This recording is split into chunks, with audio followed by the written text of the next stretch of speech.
नमस्कार, मी मनश्री पाठक. बातमीपत्रात आपलं स्वागत. बातमीपत्राच्या सुरुवातीला बातमी आहे मराठा आरक्षणासंदर्भातली.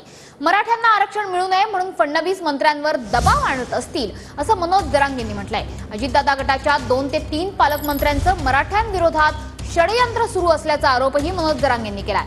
मनोज जरांगेंचा फडणवीस आणि अजितदादा गटाच्या मंत्र्यांवर निशाणा साधण्यात आलाय. बहुतेक फडणवीस साहेब करू देत नसतील किंवा मराठ्यांना काही मिळू देत नसतील, कारण त्यांना छगन भुजबळ गरजेचा दिसतोय असं.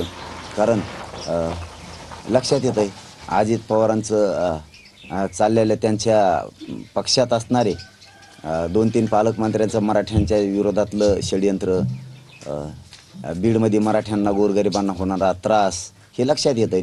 आणि फडणवीस साहेबसुद्धा एखाद्या वेळेस मराठ्यांना आरक्षण मिळू नये म्हणून दबाव आणत असतील बाकीच्या मंत्र्यांवरती सगळ्याच. आता 13 तारखेपर्यंत मराठ्यांना आरक्षण नाही मिळालं, कसं मिळवायचं ते आता बघतो आम्ही.